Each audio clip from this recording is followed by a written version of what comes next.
Bismillahirrahmanirrahim. Assalamualaikum warahmatullahi wabarakatuh. Selamat datang, selamat berjumpa kembali dengan saya, Jism Barak. Pada kesempatan ini kita akan melanjutkan kembali materi kuliah kita untuk mata kuliah mikrobiologi analitik dengan pokok bahasan media sebagai bahan pertumbuhan mikroorganisme. Nah, apa itu media? Media merupakan substansi yang memiliki komposisi berisi nutrisi tertentu yang berguna untuk pertumbuhan bakteri atau mikroorganisme. Apa fungsi media? Dalam pertumbuhan mikroorganisme, fungsi media itu diantaranya adalah untuk pembiakan bakteri atau mikroorganisme. Ini lebih fokuskan kepada bakteri di slide-nya. Mikrobanya bisa tumbuh. Kemudian mengirim dan menyimpan bakteri untuk mereka yang dalam kalangan yang jauh, misalnya kalau kita kirim dari luar negara, dari luar negeri, bagaimana cara mengirimnya? Ini perlu fungsi di antara media. Kemudian menyimpannya, berapa lama kita bisa simpan? Apakah mungkin kita simpan bisa 10 tahun, 20 tahun, atau dalam jangka waktu 3 bulan saja misal? Ini di antara fungsi umum media.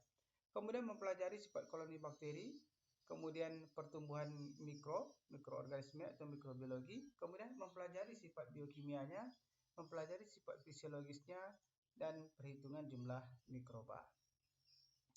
Ada beberapa persyaratan dalam media untuk pertumbuhan mikroba. Pertama adalah komposisi medianya. Bagaimana komposisi medianya untuk pertumbuhan mikroba tersebut. Kemudian tekanan osmosisnya seperti apa sehingga dia mempengaruhi pertumbuhan mikroba.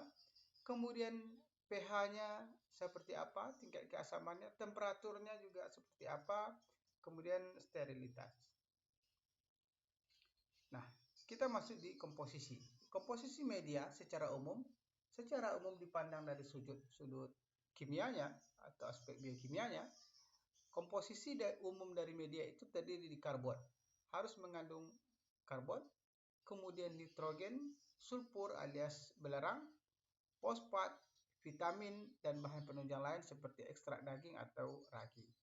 Kemudian vitamin yang digunakan adalah vitamin B, kemudian vitamin B6, vitamin C, dan B kompleks.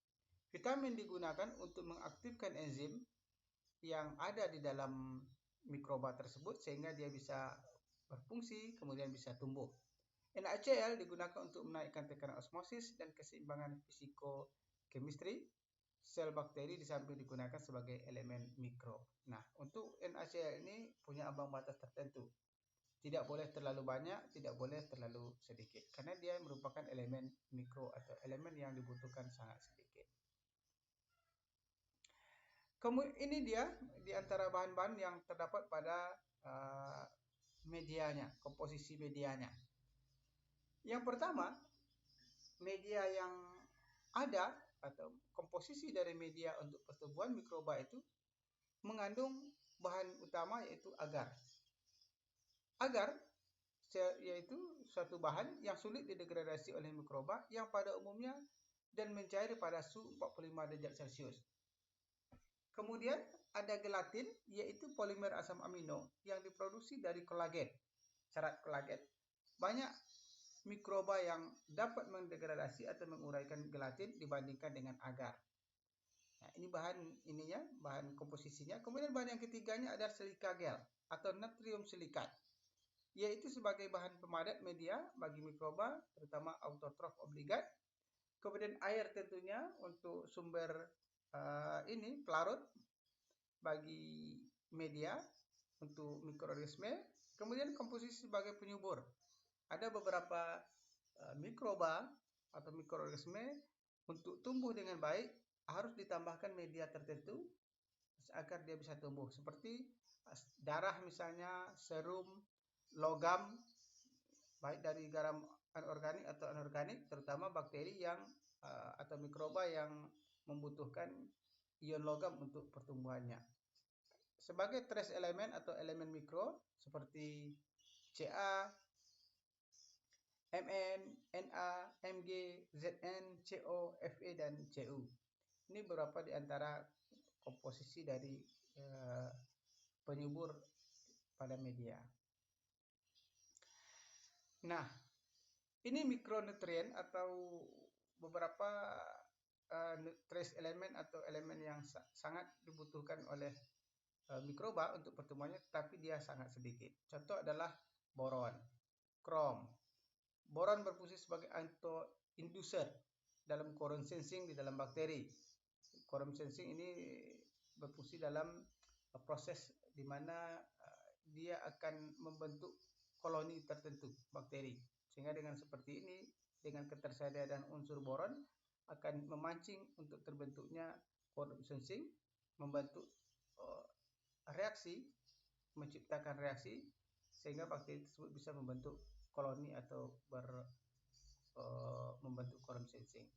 Kemudian krom, ada kobalt, ada Cu, ada besi, ada mangan, molybdenum, nikel, selenium, tungsten, vanadium, zinc, seng, dan sebagainya. Ini diantara mikronutrien yang ada sesuai dengan fungsinya masing-masing. Kemudian di samping trace elemen tadi ada ditambahkan juga bahan tambahan lain, misalnya antimikrob, terutama antibakteri dan antifungi. Tujuannya adalah untuk menghambat bakteri atau jamur yang tidak diinginkan atau yang bukan target.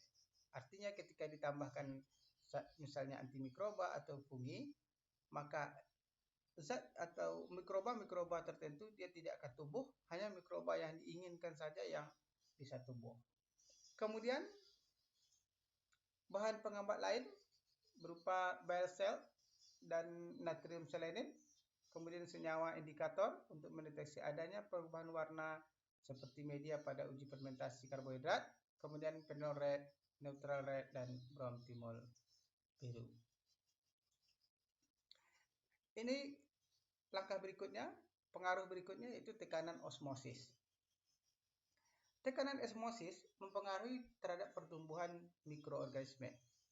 Kita mengenal ada yang hipertonis, suatu larutan yang bersifat hipertonis, ada yang hipotonis, ada yang isotonis. Apabila suatu gelas misalnya kita isi dengan air garam yang begitu banyak, maka dia kita sebut bersifat hipertonis. Hipertonik sangat konsentrasinya sangat tinggi, sedangkan hipotonis itu konsentrasinya rendah. Isotonis berarti konsentrasinya sama, seimbang. Nah, kita ambil contoh apa yang terjadi jika tekanan osmosis pada suatu larutan bersifat hipertonis, artinya larutannya sangat kental, maka kemungkinan besar akan menjadikan terbentuk plasmolisis di mana selnya bisa mengkerut. Sel akan mengkerut, cairan yang ada, terutama H2O atau air yang ada di dalam sel mikroba tersebut akan keluar dari sel sehingga selnya menjadi mengkerut sehingga menyebabkan sel menjadi mikroba bisa saja menjadi mati. Sementara bila dia hipotonis, maka akan bisa menyebabkan lisis. Hipotonis berarti cairan yang ada di luar ruangannya konsentrasinya rendah, sementara di dalamnya ini lebih besar. Artinya H2O atau air akan memungkinkan masuk ke dalam sel. Jika air masuk ke dalam sel, maka sel mikroba akan membesar sehingga menyebabkan menjadi lisis atau pecah. Sementara bila kondisinya isotonis, konsentrasi di dalam dan di luar lingkungan dari mikroba itu sama, maka akan terjadi pertukaran antara H2O di dalam dan H2O yang ada di luar, sehingga sel akan bisa bertahan dengan baik. Jadi kondisi tekanan osmosis sangat mempengaruhi terhadap pertumbuhan mikroba tersebut. Nah, ini beberapa sikap atau sifat dari mikroorganisme yang memiliki pengaruh terhadap tekanan osmosis terutama konsentrasi berupa konsentrasi garam. Ada yang disebut dengan halotoleran, kemudian ada halofil, kemudian ada ekstrem halofil. Ada juga yang disebut dengan non-halofil. Non-halofil berarti tidak mempunyai pengaruh terhadap halofil atau halogen atau kandungan garam. Nah, ini kandungan garam 5%, 10%, 15%, dan 20%. Kita bisa lihat untuk yang non halofil, jika ditambahkan saja konsentrasi garamnya sedikit saja, maka pertumbuhannya akan berkurang. Artinya, mikroba tersebut akan mati bila ditambahkan sedikit saja larutan garam. Nah, kemudian ada yang disebut dengan halotoleran yang berwarna hijau. Kalau kita lihat di grafik ini, halotoleran berarti dia masih memiliki toleransi tertentu, kemampuan bisa bertahan hidup dalam keadaan kandungan garam atau perubahan tekanan osmosisnya yang tinggi, sehingga di batas-batas tertentu dia masih memiliki toleransi. Kita ambil contoh dengan konsentrasi garam sekitar 30%, dari sekitar 10% lebih, itu baru yang menyebabkan mikrobanya pada akhirnya mati. Berarti pada kondisi ini, bila konsentrasinya lebih tinggi, maka mikroba akan cenderung lebih banyak yang mati, dan mikroba tidak bisa bertahan hidup. Sementara di konsentrasi yang 5%, yang untuk halotoleran, ia masih bisa bertoleransi. Artinya antara hubungannya tadi dengan tekanan osmosis, antara tekanan osmosis di dalam dengan di luar itu masih bisa diimbangi oleh mikroba tersebut. Kemudian ada halofil. Halofil artinya yang memiliki konsentrasi terhadap garam atau tekanan osmosis yang larutan berarti di sini sudah hipertonis, maka dia bisa bertahan dengan baik. Kita lihat di puncaknya ini konsentrasi sekitar 7%. Dia masih hidup dan tumbuh dengan baik.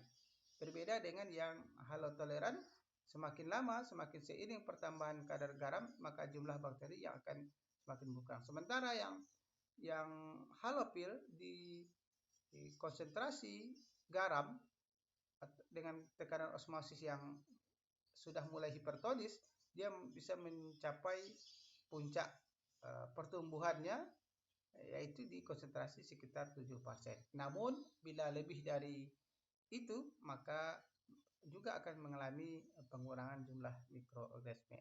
Sehingga disebut dengan mikroba halofil, artinya tahan terhadap konsentrasi garam dengan tekanan osmosis yang cenderung lebih tinggi, larutan yang bersifat hipertonis. Ada lagi yang disebut dengan ekstrem halofil. Nah, ekstrem halofil ini lebih aneh lagi, mereka akan bisa tumbuh dengan kadar garam yang tinggi. Semakin tinggi kadar garamnya, maka dia akan bisa tumbuh. Sementara bila yang kadar garamnya rendah, di bawah dari 10%, maka mikrobanya tidak tumbuh. Nah, contoh Halobacterium salinaro yang bisa hidup dengan baik bila kadar garamnya tinggi. Bila kadar garamnya rendah, kurang dari 10%, maka bakteri atau mikroba ekstrem halofil ini akan tidak bisa tumbuh dengan baik. Kemudian berikutnya pengaruh pH terhadap pertumbuhan mikroba. pH netral sekitar 4-6-7 merupakan kondisi optimum untuk pertumbuhan bakteri. Umumnya seperti ini. Walaupun ada beberapa bakteri memiliki pengecualian. Kemudian mempengaruhi aktivitas enzim. Nah, di perkuliahan biokimia dulu, Anda juga tentu sudah belajar, ada puncak atau kurva aktivitas enzim, di mana enzim akan bisa berkembang, akan bisa aktif dengan baik pada pH optimum dan temperatur optimum. Dengan pH yang tepat, maka akan memungkinkan aktivitas enzim pada mikroba akan dapat bekerja dengan baik, sehingga pertumbuhannya juga akan menjadi baik. Kemudian pH rendah. Membran sel jenuh terhadap ion hidrogen, transport membran akan terbatasi. Bila pH-nya rendah berarti kondisinya asam. Kondisi asam berarti kandungan ion hidrogen akan tinggi, akan sangat besar, sehingga proses transport di membran sel akan terbatas, dan ini akan menyebabkan bisa jadi terjadi kerusakan atau kematian pada mikroba. Kemudian keracunan yang terjadi pada pH rendah, karena substansi asam yang tidak terurai meresap ke dalam sel. Nah, kalau pH-nya rendah, tentu kadar ion hidrogennya sangat besar. Tidak semua mikroba itu tahan terhadap asam. Jadi mikroba-mikroba yang tidak tahan asam akan cepat sekali terdegradasi dan sel-selnya akan menjadi rusak. Terjadi ionisasi dan pH sel berubah. Perubahan ini menyebabkan proses pengiriman asam amino dari RNA terhambat sehingga menghambat pertumbuhan dan bahkan dapat membunuh mikroba. Bakteri tidak tumbuh dalam kondisi yang terlalu basah kecuali Vibrio cholera. Nah, ini di antara bakteri pada umumnya kurang atau tidak tahan terhadap basah, tetapi ada beberapa kecualinya, contohnya adalah Vibrio cholera. Media dengan pH 5, maka pertumbuhan didominasi oleh jamur, tetapi apabila pH media 8, maka pertumbuhan didominasi oleh bakteri. Nah, itu yang kita perlu hati-hati dalam menumbuhkan mikroorganisme. Kita ingin menumbuhkan bakteri kah atau ingin menumbuhkan fungi kah misalnya, jamur kah? Sebab itu perlu diantaranya karena ditambahkan beberapa zat antibiotik untuk dapat menghambat pertumbuhan beberapa di antara mikroorganisme. DNA itu labil pada kondisi asam dan RNA labil dalam kondisi basah.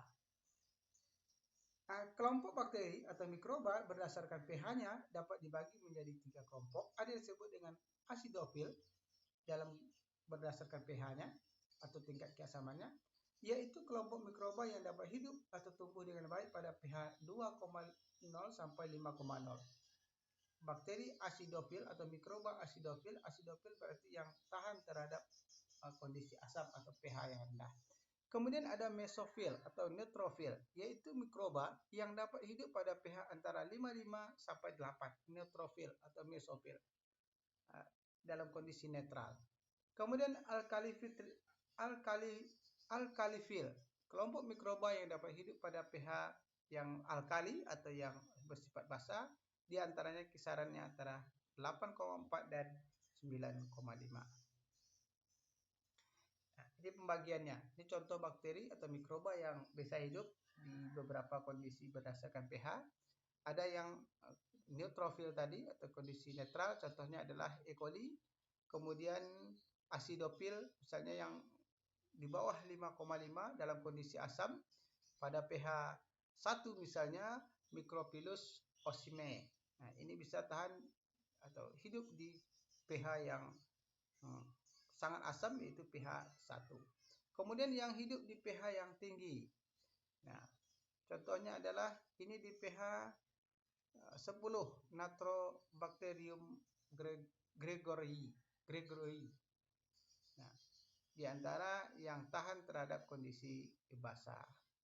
Nah, umumnya yang memang kondisi di dalam basah ini atau kondisi-kondisi ekstrim adalah termasuk dalam archaea atau archaea bakteri.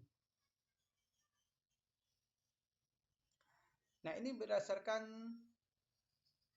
temperatur.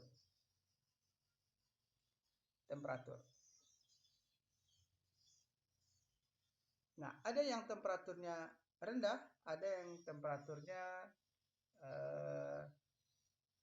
tinggi untuk pertumbuhan mikroba. Kalau tadi kita sebut pH terhadap pertumbuhan mikroorganisme, namun pH mempengaruhi terhadap pertumbuhan mikroorganisme, temperatur juga mempengaruhi terhadap pertumbuhan mikroorganisme.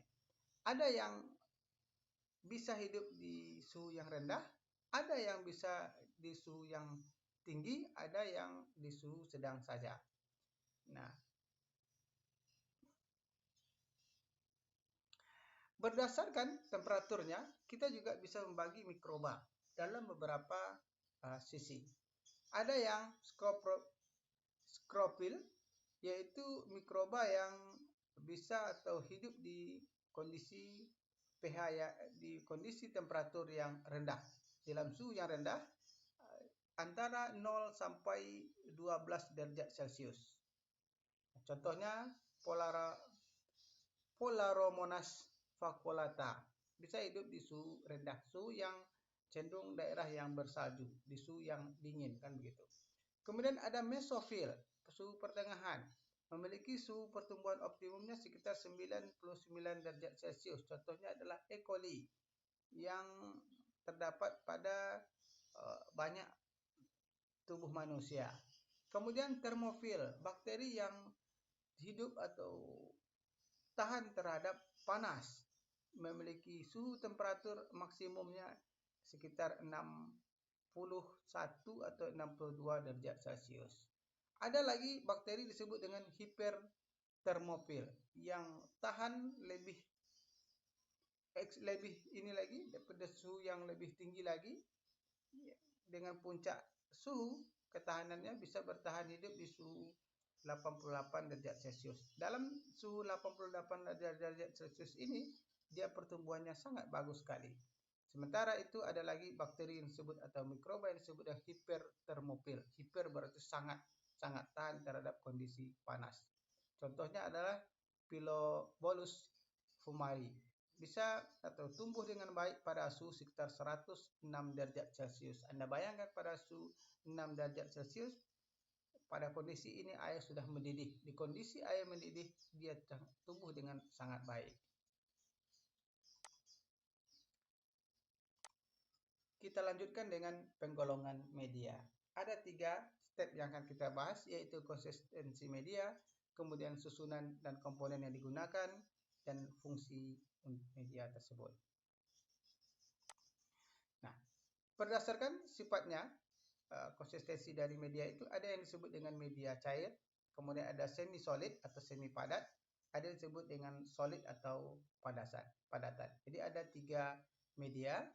Media cair yaitu media tanpa penambahan zat pemadat, contohnya adalah media fermentasi yang berupa gula. Ini kemarin kita sudah berikan contoh pada pembuatan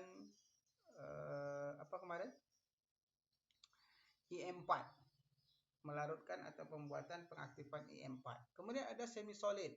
Penambahan zat padat 50% digunakan untuk pertumbuhan mikroba yang banyak memerlukan air, anaerobik atau fakultatif. Contohnya adalah SEM, media semi solid. Kemudian media solid atau padat.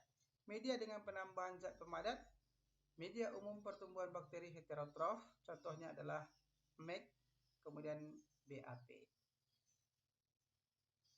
Nah, ini contoh yang media MEG Conki misal.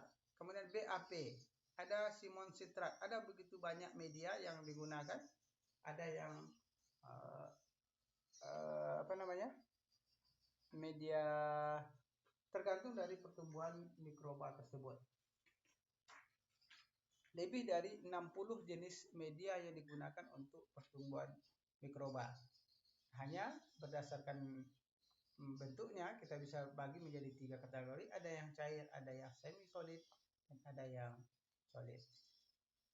Ini contoh media SEM tadi. SEM termasuk yang semi solid.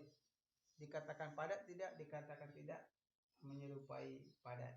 Kemudian ada yang MEG, ini media padatan, kemudian BAP juga padatan.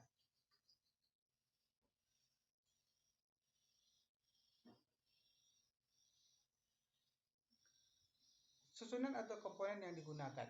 Nah, berdasarkan susunan atau komponen yang digunakan, ada yang disebut dengan media alami, ada media semi sintetis, ada yang disebut dengan sintetis. Media alami berarti komposisi utama dari bahannya berupa komponen alami. Contohnya ada yang menggunakan sebagai media tersebut adalah bahan kentang, toge, susu, daging, dan sebagainya.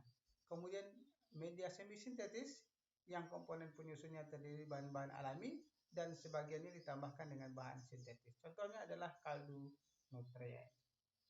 Kemudian yang ketiga, komponen penyusun dari bahan sintetik yaitu senyawa kimia yang berupa sintetis yang sudah dibuat dan komposisinya diketahui dengan pasti. Contohnya tadi adalah MC, BAP, TSIA, kemudian SEM. Ini termasuk dalam komponen media sintetis. Nah, ini ekstrak toge merupakan media alami untuk pertumbuhan mikroba. Kemudian ada nutrien agar termasuk ke dalam media semi sintetis.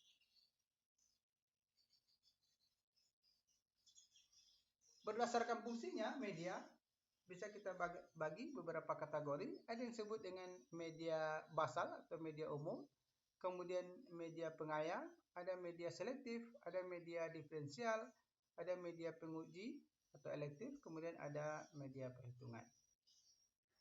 Media basal atau media umum yaitu digunakan untuk pertumbuhan dan perkembangbiakan satu atau lebih kelompok mikroba secara umum.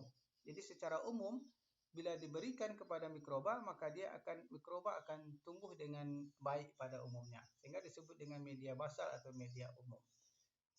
Contohnya adalah nutrien agar tadi, kemudian blood agar plate. Yang kedua, media pengaya.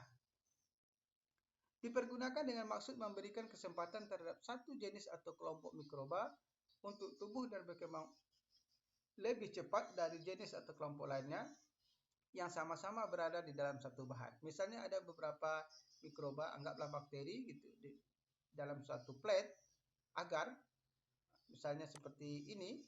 Nah, ada beberapa mikroba yang ada di dalamnya. Agar satu mikroba yang kita harapkan itu tumbuh dengan baik, maka diberikan kepadanya media pengaya yang khusus akan memberikan pertumbuhan yang baik terhadap mikroba tersebut. Sehingga dengan cara seperti itu, maka mikroba itu akan tumbuh dengan baik dan akan mendominasi media yang ada, sehingga bisa diambil atau digunakan untuk keperluan lebih lanjut. Nah, ini contoh media basal. Media yang umum digunakan yaitu nutrien agar. Kemudian ada lagi nutrien broad, nutrien agar selam, kemudian nutrien semi-solid.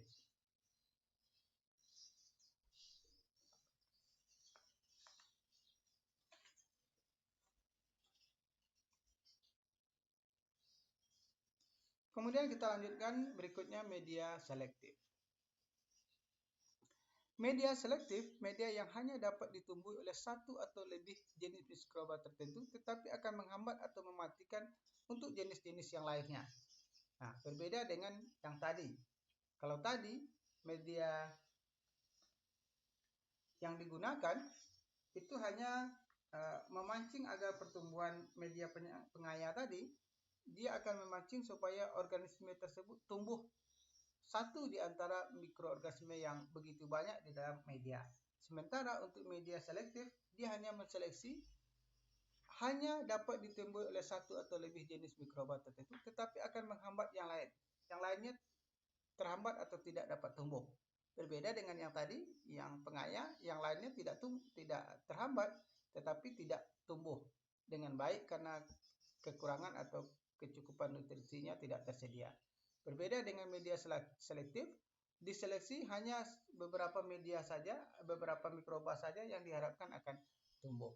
Contohnya adalah media Salmonella Shigella, untuk ini SS, kemudian McConkey agar. Berikut adalah media diferensial. Media yang digunakan untuk membedakan bentuk dan karakter koloni bakteri yang tumbuh. Beberapa bakteri dapat tumbuh di dalam media ini, tapi hanya beberapa jenis saja yang mempunyai penampilan pertumbuhan yang khas. Media ini berguna untuk isolasi dan identifikasi. Contohnya adalah EMB untuk E. coli, media diferensial. Nah, ini contoh yang Salmonella Shigella tadi. Kemudian yang di bawahnya adalah contoh yang McConkey untuk pertumbuhan E. coli misalnya. Kemudian Enterobacter, beberapa di antara mikroba yang lain.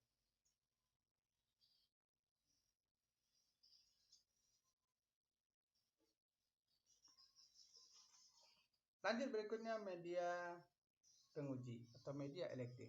Media yang dipergunakan untuk pengujian senyawa atau benda tertentu dengan bantuan mikroba. Media ini mengandung senyawa dasar untuk pertumbuhan dan perkembangbiakan mikroba, juga ditambahkan sejumlah senyawa tertentu yang akan diuji. Contohnya adalah media penguji vitamin, kemudian asam amino, antibiotik, residu pestisida.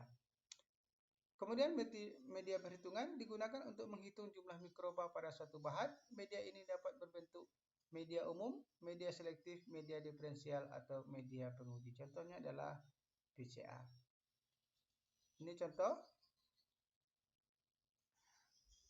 Ini Mueller-Hilton agar termasuk ke dalam media penguji, di mana Anda lihat di sini dengan penambahan berapa zat antimikroba akan menyebabkan terjadinya perubahan warna di sekeliling mikroba. Ini contoh terbentuknya warna bening. Nah, kemudian ada media perhitungan yang digunakan untuk perhitungan mikroba. Dengan pemilihan seperti ini, plate count agar ini, maka akan menyebabkan mikrobanya menjadi tumbuh. Akan membentuk koloni tersendiri. Anda bisa lihat di sini, ini yang putih-putih adalah koloni bakteri yang ada. Sehingga kita bisa menghitungnya jumlah koloni yang ada, berapa banyak koloni yang timbul pada plate tersebut.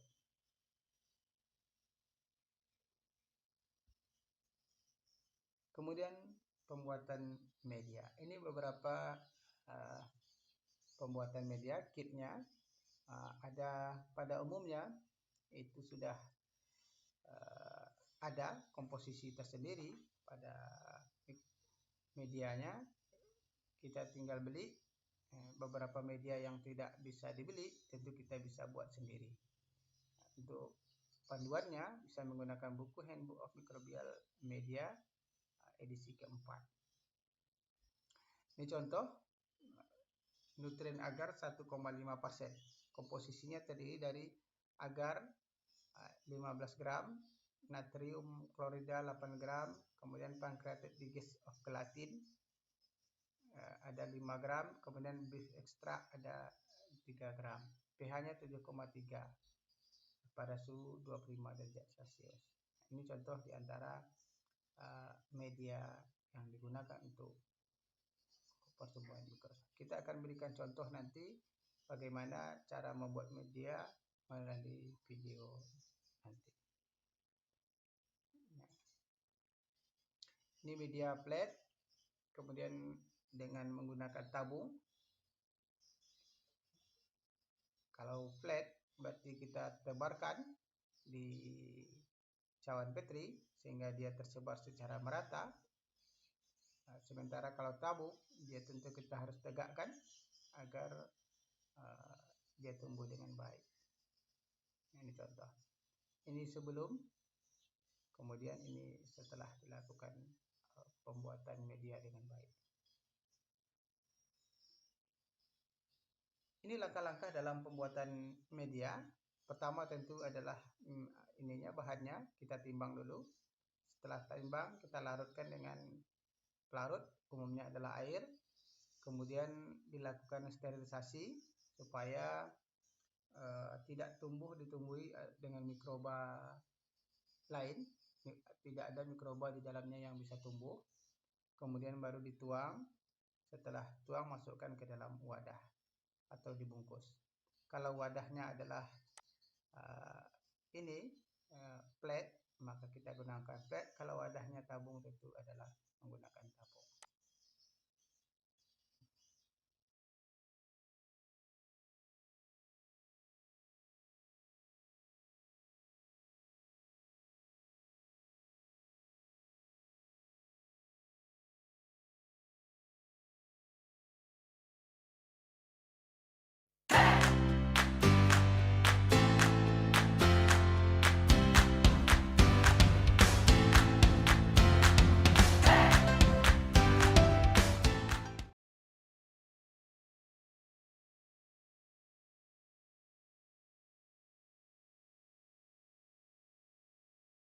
Assalamualaikum warahmatullahi wabarakatuh. Pada video kali ini saya akan menjelaskan tentang bagaimana cara membuat media instan nutrien agar herd infusion dan juga Mueller-Hilton agar atau yang biasa disebut dengan NA, PHI dan juga MHA. Kenapa sih harus ada 3 media ini? Karena 3 media ini memiliki fungsi yang berbeda-beda. Untuk media NA, ini dia fungsinya sebagai media pembiakan ya. Jadi dipakai untuk membiakan atau mengembangbiakan bakteri seperti itu. Nah, untuk media PHI, dia fungsinya sebagai media penyubur ya. Jadi setelah kita biakan, kemudian nanti kita suburkan menggunakan media PHI. Kemudian yang terakhir adalah media MHA. mengular Hinton agar dia di shoot aja Mbak. Dia fungsinya sebagai media pengujian ya. Bagaimana caranya? Langkah yang pertama adalah kita akan menimbang 3 bahan ini ya. Untuk Na sebanyak 6 gram dalam 300 ml, untuk PHI 11,1 dalam 300 ml, dan juga MHA 11,4 dalam 300 ml. Nah, kalian bisa mengecilkan ukuran ini dengan sesuai dengan standar dari yang sudah saya jelaskan. Misalkan Na butuhnya nggak banyak, nggak 300 ml, oke kita buat 75 ml, berarti kita menimbang Na sebanyak 1,5 gram. Seperti itu ya. Begitu pula dengan PHI dan juga dengan MHA. Ini kita akan menimbang Na ya sebanyak 1,5 gram. Kita akan mengukur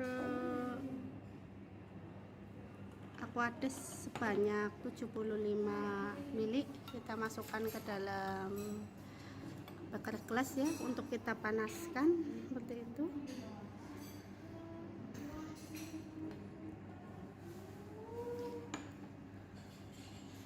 Ini adalah langkah pembuatan media Na ya. Media Na dipakai untuk pengembangbiakan ya. Akan kita masukkan ke dalam tabung reaksi ya, akan dibuat agar miring. Udah, ini sebanyak 75 ml ya. Akan kita larutkan Na sebanyak 1,5 gram. Kita masukkan Na ya, 1,5 gram Na kita larutkan ke dalam 75 ml Aquades. Kita panaskan sampai mendidih, kemudian nanti kita tuang ke dalam tabung reaksi untuk kita buat agar miring. Nah, kita lihat ya ciri-ciri mendidih. Ini media Na sudah mendidih, yaitu ada gelembung-gelembungnya ya. Ini tandanya media Na sudah siap untuk kita tuangkan ke dalam tabung reaksi, karena akan kita pakai untuk membuat media Na miring ya. Na agar miring untuk membiarkan bakteri.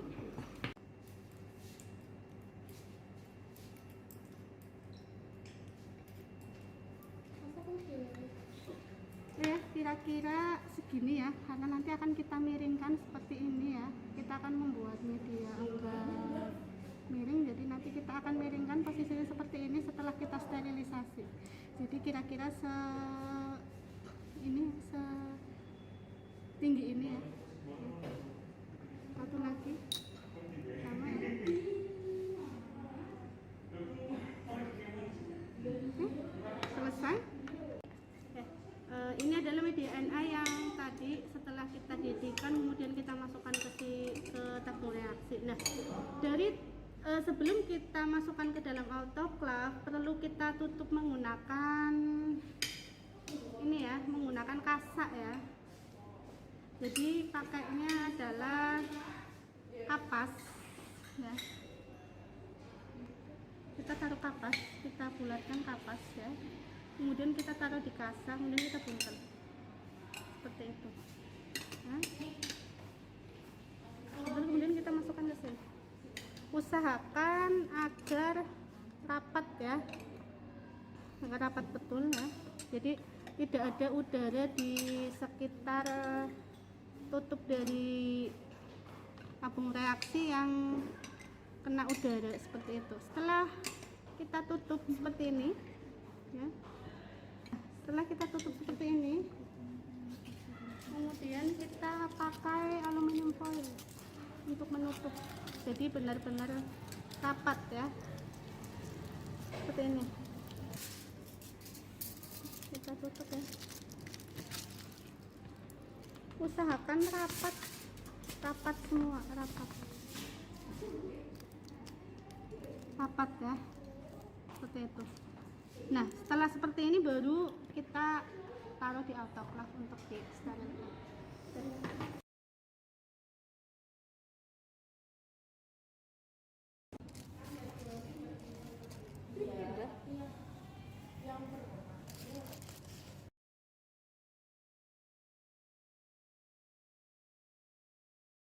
Ini kita akan membuat media BHI instan. Caranya mirip dengan NA instan ya. Kita larutkan sebanyak 75 ml Aquades ya, menggunakan gelas ukur. Kemudian kita tuangkan ke dalam beker gelas yang akan kita gunakan untuk membuat media BHI. Langkah selanjutnya itu kita akan melarutkan media BHI yang sudah ditimbang ya, karena kita menggunakan 75 ml Aquades, maka BHI yang digunakan adalah sebanyak 2,78 gram seperti itu. Kita larutkan sampai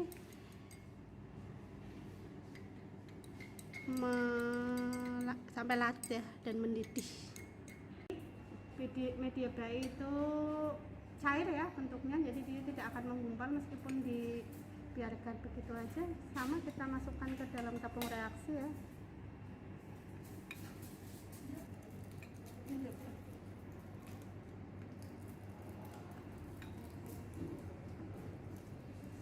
Selanjutnya kita tutup ya menggunakan kapas dan kasak, kemudian kita tutup pakai aluminium foil.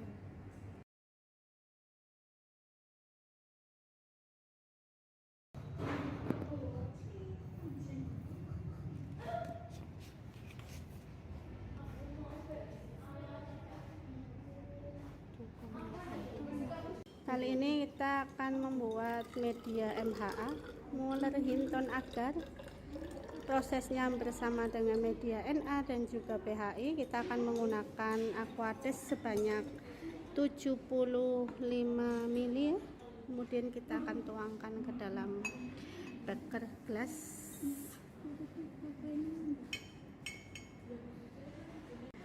Kita tuangkan media MHA sebanyak 2,81 gram ke dalam 75 ml Aquades. Kita aduk sampai larut ya dan juga mendidih. Ini ciri dari media MHA yang sudah hampir mendidih ya, ditandai dengan buih-buih yang naik ke atas seperti ini ya, seperti itu. Nah, setelah mendidih akan kita tuangkan ke dalam cawan Petri, ya. Ini MHA, jadi ditaruhnya di cawan Petri ya. Untuk NA dan BHI kita tuangkan ke dalam tabung reaksi. Oke, kita tadi media MHA nya sudah mendidih, kemudian kita tuangkan ke dalam cawan Petri.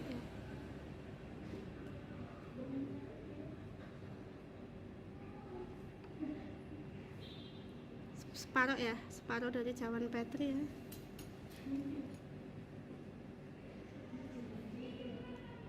Nah, setelah kita tuangkan, kemudian kita tunggu sebentar biar tidak terlalu panas. Kemudian akan kita bungkus menggunakan aluminium foil ya. Akan kita lakukan sterilisasi. Media MHA yang sudah mendidih kemudian kita tuangkan ke dalam cawan Petri. Sebelum kita lakukan sterilisasi menggunakan autoclave, wajib kita bungkus menggunakan aluminium foil. Caranya membungkus seperti ini ya, pastikan wadahnya di bawah, tutupnya di atas, jadi tidak terbalik ya. Nah, caranya kita tekuk jadi dua seperti ini, kita satukan ya ujung dan ujungnya, kita tekan biar rapat antara sisi sini dan sisi berikutnya ya. Nah, kita tandain yang bagian atas, kita tekuk seperti ini. Jadi nanti ketika meletakkan di autoclave posisinya seperti ini, jangan dibalik, karena kalau dibalik berarti medianya nanti tumpah ke tutupnya ya. Jadi posisinya seperti ini yang di atas ya, Oke, kemudian kita rapikan aja ya. Usahakan benar-benar rapat ya. Ya, dan jangan sobek.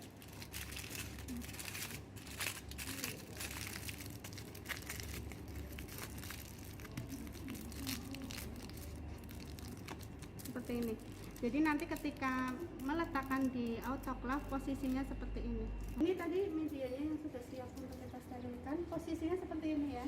Jadi ini tetap di atas ya, karena tadi tutupnya di atas biar tidak terbalik, kemudian kita taruh di seperti ini ya. Bagian ini di atas ya. Oke, demikianlah proses pembuatan media by instan.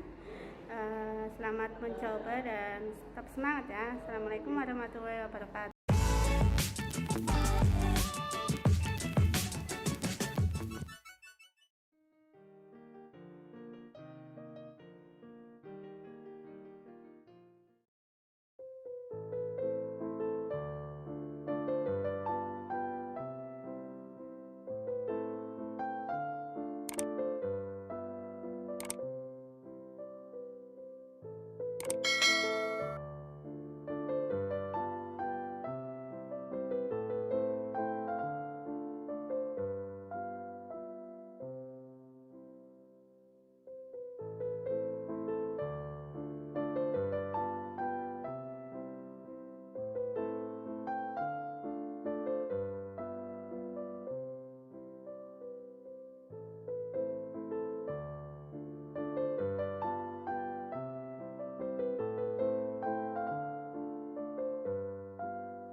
Alat-alat yang akan kita pakai pada praktikum kali ini, yang pertama yaitu beker glass. Beker glass kita bisa menggunakan untuk ukuran 500 atau untuk yang 1000 ml. Untuk praktikum kali ini saya akan menggunakan beker glass dengan ukuran 600 ml untuk isi dari cairan sebanyak 500 ml. Selanjutnya yaitu Erlenmeyer, sama seperti gelas beker ya, dengan ukuran 500 ml. Selanjutnya ada gelas ukur ya. Di sini saya akan menggunakan dengan volume 100 ml. Kemudian ada tabung reaksi. Tabung reaksi ini nanti akan kita isi dengan media Na ya, untuk membuat agar miring. Selanjutnya yaitu pengaduk, batang pengaduk yang akan kita pakai untuk mengaduk media yang akan kita buat ya. Selanjutnya yaitu cawan Petri. Untuk cawan Petri sama dengan tabung reaksi, akan kita isi media di dalam cawan Petri ini ya. Selanjutnya yaitu corong kaca. Corong kaca ini fungsinya nanti akan kita gunakan untuk menyaring media seperti itu. Kemudian ada kertas pH ya, ini untuk mengecek seberapa asam atau basa dari media yang akan kita buat. Ini adalah kertas saring. Ini kertas saring nanti akan kita gunakan untuk menyaring ya, bersama dengan corong kaca. Dan yang tak kalah pentingnya yaitu penangas beserta kaki 3 dan temannya ya. Sekarang kita akan membuat media PDA, potato dextrosa agar ya. Fungsinya untuk apa media potato dextrosa agar atau yang biasa dikenal dengan PDA? Dia fungsinya untuk menumbuhkan jamur ya. Jadi kalau kita ingin menumbuhkan jamur, digunakannya bukan Na tapi PDA. Langkah pertama yaitu kita mengupas bersih ya, kulitnya dikupas kentang ya sampai bersih ya. Setelah kita kupas bersih ya, kita cuci ya kentang tadi biar bersih ya. Selanjutnya kan kita potong-potong. Kita potong-potong kentang menjadi ukuran dadu ya. Dadu kotak-kotak ya. Seperti mau bikin sambal goreng kentang. Suka nggak sambal goreng kentang? Berikutnya kita akan menimbang bahan-bahan berikut ini, yaitu yang pertama kentang, yang kedua dextrosa, dan yang ketiga agar. Kentang yang sudah kita kupas, bersihkan dan potong dadu akan kita timbang sebanyak 50 gram. Kenapa 50? Karena kita hanya akan menggunakan Aquades sebanyak 500 ml ya. Yang pertama kita akan menimbang agar sebanyak 7,5 gram karena kita menggunakan Aquades hanya 500 ml. Dan yang terakhir kita timbang dextrosa sebanyak 30 gram ya. Semua yang kita gunakan adalah separuh dari petunjuk praktikum yang ada di blog ya. Yaitu kita akan menyalakan bunsen ya. Dalamnya udah ada spiritusnya. Kemudian kita siapkan beker gelas 500 ml, kita isi dengan Aquades ya. Aquadesnya kita ukur menggunakan gelas ukur ya, sebanyak 500 ml. Langkah selanjutnya yaitu kita akan menuang kentang yang sudah kita cuci bersih, potong dadu dan kita timbang tadi ya. Kita didihkan ya, sambil kita aduk-aduk menggunakan batang pengaduk ya. Kita tunggu sampai mendidih dan volumenya menjadi separuh dari 500 ml, yaitu 250 ml.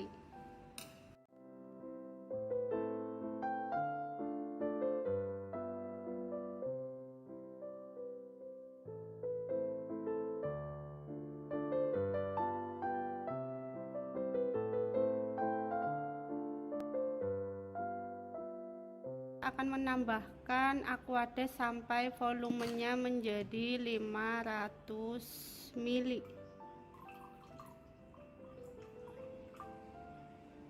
Setelah volumenya 500 ml, kemudian kita akan mengecek pH. Berbeda dengan media Na ya. Untuk media PDA pH-nya sekitar 4-5 ya, asam karena jamur suka pada lingkungan yang asam. Kita celupkan kertas pH-nya, kemudian kita cek menggunakan indikator ya. Ini pH-nya masih 6. Nah, bagaimana biar pH-nya menjadi 5 ya, 4-5? Kita akan menambahkan asam sitrat sedikit aja ya untuk penambahan asam sitrat. Karena kalau nanti terlalu asam, nanti kita akan menambahkan KUH, jadi kerja 2 kali seperti itu. Nah, setelah kita tambahkan asam sitrat, kita akan mengecek kembali ya apakah pH-nya sudah 4-5 seperti itu ya. Nah, itu pH sudah 5 ya, udah 5 tuh, berarti media siap untuk kita gunakan. Terakhir kita akan menuangkan agarnya ya. Kita aduk-aduk, kita tunggu sampai mendidih. Pembuatan media PDA sudah selesai. Nah, setelah medianya mendidih ya, kita akan menuangkannya ke dalam tabung reaksi untuk membuat media agar miring ya, ke tabung reaksi. Kemudian setelah itu kita akan menuangkannya ke dalam petri dish seperti itu ya. Oke, langkah selanjutnya yaitu kita akan mensterilkan media ini ya, kedua media ini yang sudah dimasukkan ke dalam tabung reaksi dan petri dish untuk kita sterilkan ke dalam autoclave.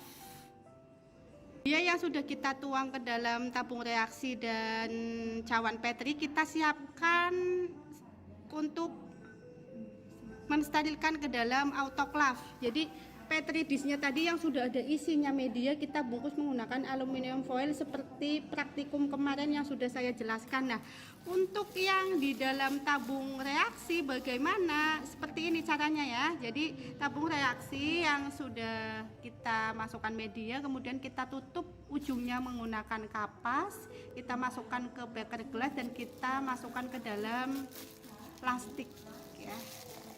Seperti itu.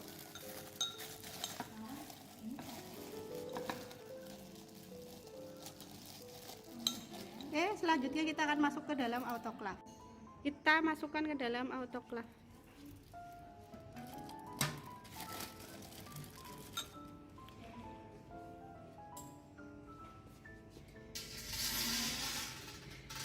Kita tunggu selama 10-15 menit ya.